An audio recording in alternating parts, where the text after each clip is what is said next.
Hey guys, welcome back to another episode of Leap Show, episode number 5. Let's roll that intro once more.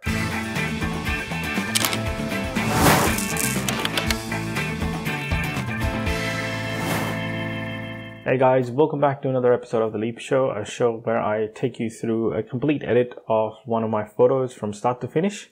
Today we're going to be exploring and editing a photo in Capture One Pro. In the last video, as I mentioned, I have moved over to Capture One Pro predominantly for editing my Fujifilm RAW files. If you haven't seen that video, I will put the link up here and in the description below. Go check it out. I explain my 3 reasons why I ended up and decided to switch to Capture One Pro. Today we're going to be editing this photo of the railway station in Dunedin. We're going to do a very basic edit today, and we're going to stick to very basic tools in Capture One Pro. Just want to make sure that it's easy to follow, and if you're just getting started with Capture One Pro, you can find your way through. Okay, so let's start the edit. The first thing we do is obviously from the folder we select our image. That's the image we're going to be editing, and once we've selected the image that we want to edit, we can simply start with the basic characteristics. This essentially is the profiles that are similar to in Lightroom. So in here we have something called curves, which is equivalent of profiles.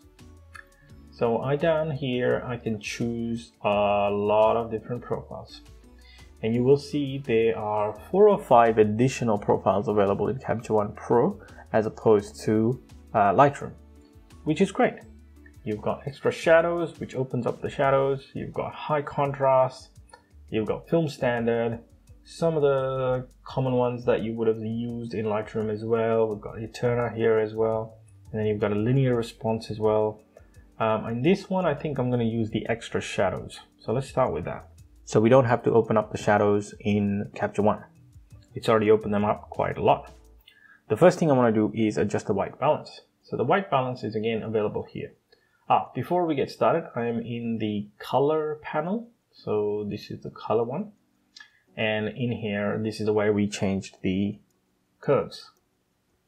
So down here, you can see the image was shot, and that's the white balance that it's currently set to. I'm going to use this little color picker to go and set the white balance correctly. So I want to use this area here to set the white balance, and it really just calms it down a little bit. It was a bit too warm. Now if I try and use this area, which is warm because of these lights, you'll see the image will become very blue.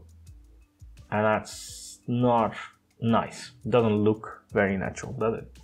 So let's go back up here, choose this white area as setting the white balance, and that looks nice.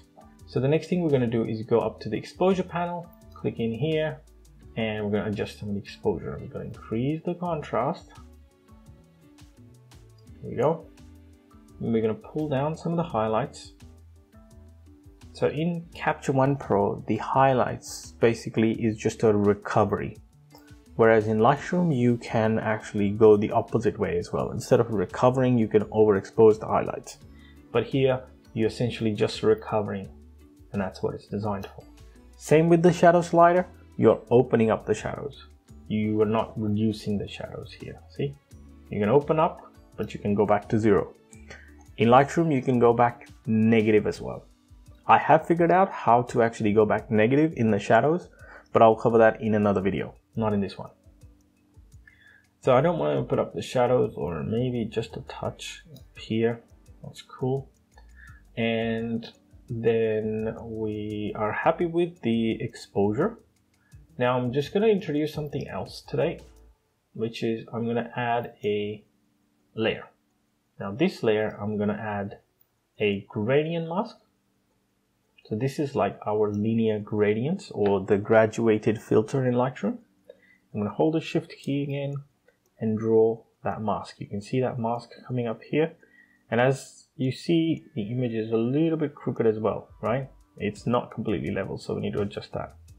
But I'm going to add that mask here, and I'm going to go back to my exposure panel, pull down the highlights, and maybe touch more of the exposure. So benefits of Capture One, you can layer things. So you can re-edit the whole image just by applying a layer and a mask and so forth. So next we're going to go down and crop this image, correct the orientation, and just finish it off. So the crop tool is up here in this little panel called lens. Go down to the crop tool and we can set the ratio that we want. So use 16:9 and simply start to draw from the edge where and how your crop should be. So that's kind of what I want, but I want to drag it up. I want the flag to not get chopped off there at the top. And that to me looks nice. Now to fix the rotation and the level, we just go to this panel up here and we're going to simply drag a line across here to fix the rotation, and you can see that's already much better. Go back to our crop tool and pull this out a good bit and pull this out. I can't move it down. There we go. And finish it off. Here we have it. That's the final edit. So we took this photo from this to this. So we adjusted the white balance, added some contrast, opened up some of the shadows, reduced some of the highlights in the sky and the exposure, so balance out the overall image, and now we have a final edited image. Like I said, this is a very basic edit. I will start to get more creative in my videos in terms of showing you more creative edits in Capture One, but I just wanted to do a very basic edit to help you get started. I'm pretty sure most of this you can accomplish in Capture One Express as well.